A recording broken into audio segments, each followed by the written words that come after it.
मां ज़कात में ॾिनी। तू छा ज़कात ॾींदे? अरे खैरा पाण तहां जहिड़नि खे ज़कात ॾींदी आहे। जे न बुख पवई त हलियो अच चाहे मुंहिंजे ॻोठु। खैरा तोखे पार्टी न जी भरे ॾींदी जेका ज़कात में वञी खाए जाए। हा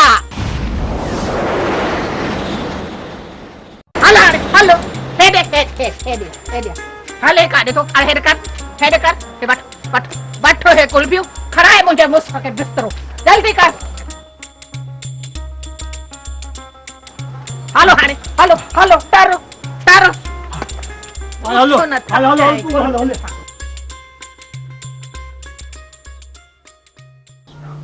बताओ बाबा तारी कुर्बानी में से कबूल न थी भाओ उन्हें कलल विझण वारो मज्जू अथव। कंदार गाल मुंहिंजी कुर्बानी जी न आहे। मां त मजू वारनि जो ई भलो पियो चाहियां छो त आचर वारा जबार वारनि खां 100 चकर ॾाढा आहिनि। कंदार आचर वारनि जो बिलो त करे वठंदासीं पर जबार वारनि जो छा कजे? बाबा आउं त आचर वारनि खे राती करे आयो हुउसि पर बाबा तूं ई ॾिस हाणे किथे था वञनि। वाकई कंदार हींअर हुननि सां वेसाघाती थियल आहे। जेकर हिन फैसले खां पहिरियों आचर वारनि मां कंहिंखे बि ॻोठ अचण जी इजाज़त न ॾियो आहे न त मजू उन्हनि खे किथे बि ॻोल्हे कोन सघिया। बाबा इहो त सरासर ज़ुल्म आहे। मजू छा एॾो दहशत थी वियो जो हिकिड़े औरत जे मथां हथ कई। बाबा हाणे त असली न मञींदा हुननि जे त माई मुई आहे। कंदार जेको थी वियो सो थी वियो। हाणे उन ते पछताइण खां बहितर आहे त कुझु करणु घुरिजे। बोताल बाबा कसम आहे मौला जो त हिन दिमाग़ मां हाणे कमु करणु छॾे ॾिनो आहे। सोचां हिकु थो त थियो मूंखां ॿियो थो वञे। हाणे कयां थो कयां छा? का बि ॻाल्हि मूंखे सम्झ में नथी अचे त महिरबानी करे हाणे तव्हां ई जेको हुकुम कंदव न उन ते अमल कंदुमि। बोताल बाबा हिन बारूद खे बाहि लॻल आहे पर पोइ बि हिन ॻोठ जे भलाईअ जे करे वरी हिकु चकर आचर सां मिलनि ज़रूरु। पाण ॾिसां छा थो चए। बाबा हिन वक़्तु हुननि जा वात रत सां भरियल रत सां लफ़्ज़ कढण खां अॻु में हू गोलीअ खे वेले त ॾींदा हू ॿुधंदव बि कोन। आउं पंहिंजो सर तरीअ ते रखी हिकु दफ़ो आचर सां मिलंदुसि ज़रूरु। पोइ जे मुंहिंजे मौत जे करे हिन ॻोठ भलो थियो त घोरिस हिन ॻोठ खां। कंदर मां पंहिंजी तरफ़ खां कोशिशि करे चुको आहियां। हाणे तूं पंहिंजी तरफ़ खां कोशिशि करे ॾिस। लॻे त कोन थो त को ठा थींदो पर मन को हिन ॻोठ वारनि जूं दुआऊं रंगुल आहिनि ऐं तूं हिकु चकर वरी आचर खे फ़ैसिले जे लाइ राज़ी करे वठी।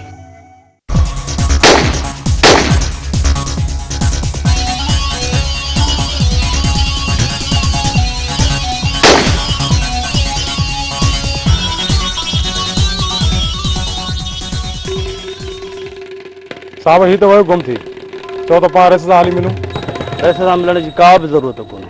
जबार ऐं मजो खे एतिरो त रुड़ाइणो आहे जो हो मजबूर थी पाण वञी रेस जे कदमनि में किरनि। पोइ थी सघे थो त असांजे हिसे में कुझु माल अचे। फिलहाल छॾियो राति वरी हिननि खे टोड़ाईंदासीं।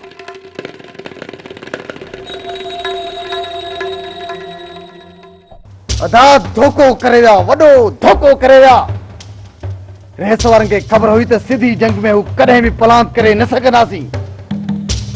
अहिड़ी अंदरी हयाऊं जो ख़बर ई न पई वञी पट पियासीं। मूंखे पाण यकीन नथो अचे त रेस मिठल हिकु लोफर छोरे जे हथां औरतुनि ऐं पोड़नि जे मथां वार कीअं कराईंदो। सो बि हिकु अहिड़ो टरड़ो जोरो जंहिंखे निड़ीअ ते न ॾेई बीह रहां त खुरड़ियूं हणी हणी मरी वञे पर न छॾाए न सघे। अदा धोखो ॾियणु हुननि जी फितरत आहे। तो हुननि ते एतमाद कयो मां कुझु ई न सघियुसि पर मुंहिंजे दिलि में ख़ौफ़ हुयो त हू एतिरो जल्दी हार कीअं मञी वेठो। हुननि असांखे दिलासो ॾिनो पंहिंजे प्लान पूरे करण लाइ ऐं हू पंहिंजे मक़सद में कामयाब थी विया। इहो धोखो हुननि खे ॾाढो महांगो पवंदो। हुननि चोरीअ कुते वारो चक हयो आहे। मां साम्हूं वार कंदुसि। हाणे रेस ई हुनजे कुतनि खे लिकण जी जाइ बि हथ कान ईंदी। हाणे जेकॾहिं इन्हनि पंहिंजा गोॾा खोड़े मुंहिंजे अॻियां फैसले लाइ इलाज न कया त मां पंहिंजो नालो मटाए छॾींदुसि। फैसलो छा जो था? उन्हनि कुतनि खे हाणे ज़िंदगी जे ख़ैरात बि न ॾिबी। ऐं उन्हनि सभिनी खे ढोड़ाए ढोड़ाए मारींदासीं। हा न बन, हाणे उन्हनि खे पंहिंजो असुल रूप ॾेखारणो आहे। हाणे उन्हनि खे ॿुधाईंदासीं त बाजी खान जे पुटनि सां फिटाइण जो अंजाम छा थींदो आहे। वॾो कहर करे या दा, वॾो कहर करे या। तो उन्हनि ते अधो एतमाद कयो, नांगनि जे बिरनि में हथू जी ऐं सोची तो त ॾकींदा कोन। मूं जोगिन जे वेस ते भरवसो कयो, पर मूंखे कहिड़ी ख़बर त जोगिन जे वेस में वॾा गुरनारी लिकल आहिनि। अदा ये सभु उन्हनि मथां तुंहिंजूं महिरबानियूं आहिनि। उन राति घर में घिड़ी हलियासीं त सभिनी खे ख़तम कयूं अचूं हा। अॼु असांखे ही ॾींहुं ॾिसणो न पए हा, पर तो चयो त सभिनी खे ख़ौफ़ ॾेई हिकु हिकु करे मारींदासीं। बस न बन बस, उन्हनि असांजे सब्र जो नाजाइज़ फ़ाइदो वठी तोखे सां वार कयो आहे। हाणे उन्हनि खे ॿुधाइणो आहे त दुश्मनियूं कीअं कबियूं आहिनि। जेकॾहिं उन्हनि जो घर खां निकिरणु बंदि न कयुमि त मुंहिंजो नालो बि आचर खान नाहे। आचर खान। पसार बाबा, मुंहिंजी बि सुभाणे पहुची वेंदो। चए पियो त थोरो कमु आहे, उहो करे ऐं पहुची वेंदो। बाबा, मैदान ते ॿरियो थियो आहे, मुजीब खे घुराइण जी कहिड़ी ज़रूरत हुई? हिन वक़्तु मुजीब जी अञा बि वधीक ज़रूरत आहे। को अहिड़ो फायर जेको आचर वारनि खां मिस थिए त मुजीब जी लोड थियल बंदूक उहा कसर पूरी करे छॾे। मोहतार साईं, हींअर आचर जी हालत ज़ख़्मी शींहं जहिड़ी आहे। हुन जे वार खां को बची नथो सघे। कमदार, हाणे को बि मौक़ो मां ज़ाया करणु नथो चाहियां। घणो ई सब्र कयो अथमि, हाणे मूंखां सब्र कोन थींदो। मुजीब अचे त हुनखे सभु कुझु सम्झाए छॾियोसि त हू आचर वारनि जे साम्हूं न अचे, पर हू आचर वारनि सां गॾु पाछे जिया रहे। उन्हनि जे हर कदम ते नज़र रखे। जिथे बि आचर वारा खोट खाई वञनि, उहा कसर मुजीब खे पूरी करणी पवंदी। हाज़ुर बाबा हाज़ुर, जीअं तव्हां चओ पिया ईअं ई थींदो। अदा मिठल जो क़िस्मत घणो साथ ॾेई चुकी आहे। हाणे मिठल मथां क़िस्मत जा खुलियल दर बंदि करणा पवंदा।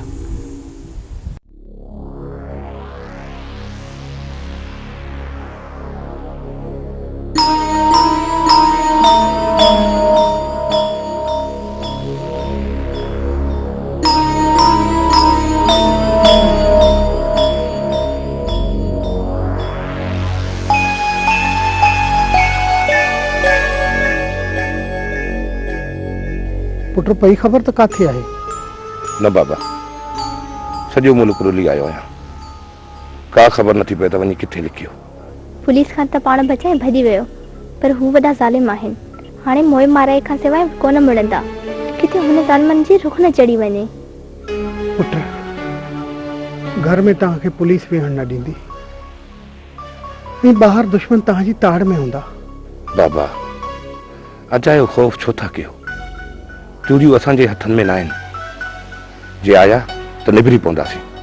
सिद्ध न कर, हू हिन वक़्तु तव्हां खां ॾाढा आहिनि। तव्हां पुलिस खे मुंहुं ॾींदव कन दुश्मननि जो ख़्यालु कंदव? पुट, मुंहिंजी सलाह मञी त वञी रही सां मिली अचु ऐं चईसि त पुलिस जो ज़ोर कुझु घटि करे। बाबा, रईस ॾे कहिड़ो मुंहुं खणी वञा? उन ॾींहुं बि रईस ॾाढो नाराज़ थियो। पुट, हू असांजो वॾो आहे।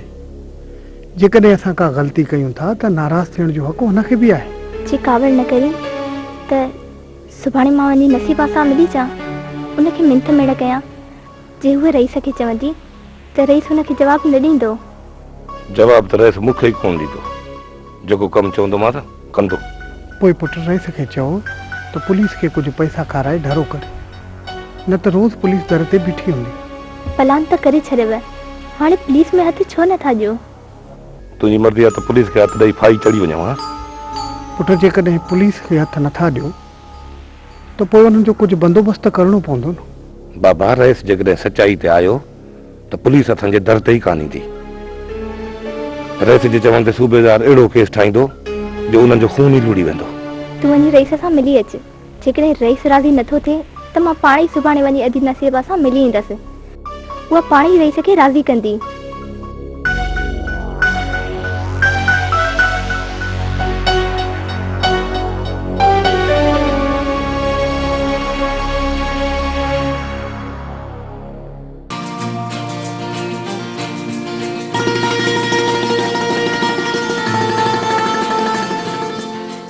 हक सचा मुर्शिद हक पूरी दंडी पार त थई वाहर थी जाए वसीलो थी जाए खणाई सजाए।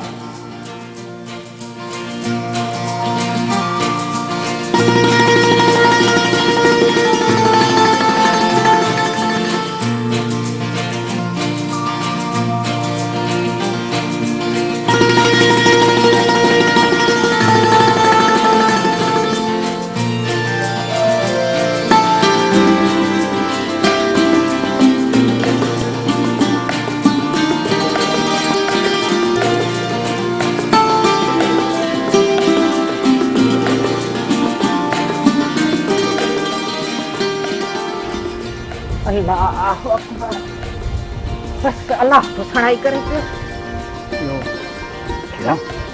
हाणे ज़हर त करे आई ॿियो न उहो 5 रुपया ॾे त मां बीड़ी वठी पियां। जो ॾींहुं आहे बीड़ी न पीती अथनि असुल मथे इहे भवाटियूं थी अचनि भवाटियूं। परेल मुंहिंजी हिकिड़ी ॻाल्हि ॿुधो 5 रुपया खोड़ पर हाणे तूं रुगो हीअ पीर जी मिठाई खा पोइ खोड़ 5 रुपया थी ॾियां पई। 5 रुपया तोखां वधीक प्यारा न आहिनि पर जंहिं कम जे लाइ आया आहियूं उहा त सणाई थिए। अच उखेरा माण्हू सुबुह सां नाश्तो बिस्कुट सां या मानीअ सां कंदा आहिनि। हिते जीअं ई आया आहियूं त सुबुह सां नाश्ते जे बजाए तूं मूंखे 2 किलो मिटी थी खाराई त पोइ सॼो ॾींहुं मानी कीअं हलंदी? ॾिस परेल जीअं ई मां मुर्शिद वटि पहुतसि त पहिरियों सुवाल मां इहो कयो त ओ मुर्शिद कामिल मुंहिंजे मुड़ुस खां इहा ॿीणियुनि जी किनी आदत छॾाए त मां 50 रुपयो पूरो मिठाईअ जो रखंदसि। 50 रुपया? उखेरा मुर्शिद वटि खोट कान्हे का। 45 रुपया रखजांइ मूंखे ॾे। परेल मुंहिंजी ॻाल्हि ॿुधो जीअं ई मां सवाल घुरियो न त बसि अॻियां अचे मुर्शिद जो फ़क़ीर बीठो। पोइ त हुन फ़क़ीर चयो त ए सचे मुर्शिद जी सची मुरीदियाणी मुंहिंजी ॻाल्हि ॿुध। मां चयो जीओ फ़क़ीर। चयईं त हाणे चौंक रातिनि जो पूरो टिकजांइ ऐं पोइ मुड़ुस खे इतां 4 ई ॾींहं मुर्शिद जी मिठाई खणी खाराइजांइ। पोइ अहिड़ी हालत थींदसि जो 4थे ॾींहं खां पोइ जे बीड़ी ॾिसंदो त असुल उल्टियूं कंदो उल्टियूं। अरे पर मूंखे इहो फ़क़ीर त ॾेखार जंहिं मूंसां एॾी दुश्मनी कई आहे। अरे हाणे छॾ ज़िद खे बिस्मिल्लाह करे मिठाई खाइण शुरू कर। अरे मां मिटीअ खे थो ॾिसां न मूंखे उल्टी थी अचे ऐं तूं आजो खाइण जी थी ॻाल्हि करी। अरे मुआ खगा कुझु त अकुल करे मुर्शिद जे मिठाईअ खे मिटी थो चए। अकुल मां कयां या तूं? हा 3 ॾींहंनि खां वठी मूंखे इहा मिटी थी खाराई। जे उठ बि खाए है न त बग़ैर खुरड़ी हणण जे मरी वञे हा। अरे मूंखे शाबाश आहे मूंखे जो मां जीअरो आहियां हाणे त मानी बि कोन थी वणे। ही मिटी खाई खाई पेट में ॻोड़ा थी विया आहिनि रन ॻोड़ा। खैरा हिन खे हाणे शैतान थो गुमराह करे बाक़ी वञी हिकु ॾींहुं बचियो आहे। जे इहो ॾींहुं हिन मिठाई खाधी त ॿीड़ियूं हमेशह जे लाइ छॾे ॾींदो ऐं पोइ ॿीड़ियुनि वारो ख़र्च 10 रुपया रोज़ानो बची पवंदो। अरे उठ इहो मूंखे फ़क़ीर न ॾेखार जंहिं मूंसां तादी कई आहे त 50 इहा ॼुंडा उठ। अड़े खैर घुर छो थो पियो मुर्शिद जे फ़क़ीरनि सां उचाई? हा जे न मुर्शिद अची वई जलाल में त अहिड़ी कानी हणंदी जो रूंडो मंडो लॻो पियो हूंदे हिते। और रन मुर्शिद जी कहानीअ खां मां बची वेंदुसि पर तुंहिंजी कहानीअ खां मूंखे केरु बचाईंदो? हाणे ठाहियो मां चवां थी वेह हीअ मिठाई ज़रो खाई वठ त ॾियां थी 5 रुपया। हे ज़रो आहे? हा हे ज़रो आहे? अरे नेड़ा ने पूरा 5 किलो जी मिटी खाराई। हा कुझु ठही बि कोन थो। अरे तौबा कर तौबा साईं जे मिठाईअ खे तो मिटी चए का ज़बान न सड़ी पवई। अरे मुंहिंजी ज़बान सड़े न सड़े बाक़ी साईं जी मिटीअ तो मुंहिंजो पेट सड़े सॼो आहे न। घणो दाना न थी 5 रुपया न मां तोखे 10 रुपया थी ॾियां।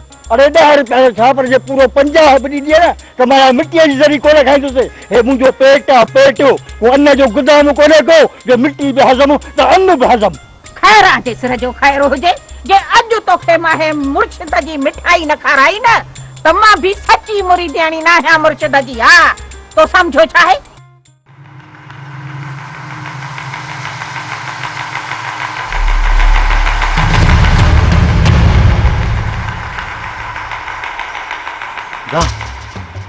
पुलिस ने का भी गिरफ्तारी ना कई, अञा पुलिस के को भी हथ ना आयो। उन्हनि खे जेतिरी मोहलत मिलियल हुई उहा ख़तम थी। जेतिरो भॼणो हुयुनि भॼी चुका। हाणे उहे गिदड़ आसमान जी ऊचाईअ ते हुजनि या ज़मीन जे तहखाननि में लिकल छो न हुजनि, पर उन्हनि खे मुंहिंजे कहर खां केर बि बचाए नथो सघे। 3 ॾींहं वॾा हूंदा आहिनि दा, जबार वारनि खौफ़ खां वञी ज़मीन जो ॿियो चिरो कयो हूंदो। खणी ज़मीन खे उथलाए उन जे हेठां छो न गिरी वञनि, पर उन्हनि खे उतां कोटे मैदान ते तोखे मां हाणे ॾींदुसि न बि न, पोइ तुंहिंजी मर्ज़ी आहे त उन्हनि खे डोड़ाए मारी या हिक ई धक सां ॿिन्ही खे पूरो करी। धकाइण या डोड़ाइण जी का भी ज़रूरत न पवंदी दा, साम्हूं अचण सां खौफ़ में ई हुननि जो साह निकिरी वेंदो। जब्बार वारनि सां मिलण खां पहिरियां हिक मुलाक़ात मिठल सां करणु ज़रूरी आहे, छो त मिठल जो रहियल खुयल हिसाब बराबर करणो आहे। न बन जांच कंदो रह त मिठल शहर लाइ कॾहिं थो निकिरे। अदा पहिरियां ख़बर मिठल खान जी ठाणी आहे छा? मिठल खान जेको धोखो कयो आहे लाइक़ त न आहे त उन जे लाश खे कब्र जे हवाले कयो वञे। दिल त चवे थी त उन जे लाश खे धरतीअ जे मथां उछलाए छॾियां, जीअं सदियुनि ताईं ॿियनि लाइ सबक बणिजी रुलंदो रहे। पर खौफ़ थो थिए न बन खौफ़ थो थिए, मतां किथे ॿी क़ौम मयार ॾेई विझे त हिक सिंध जे वॾेरे जो लाश रुलंदो रहियो, उनखे केरु दफ़नाइण वारो कोन हो।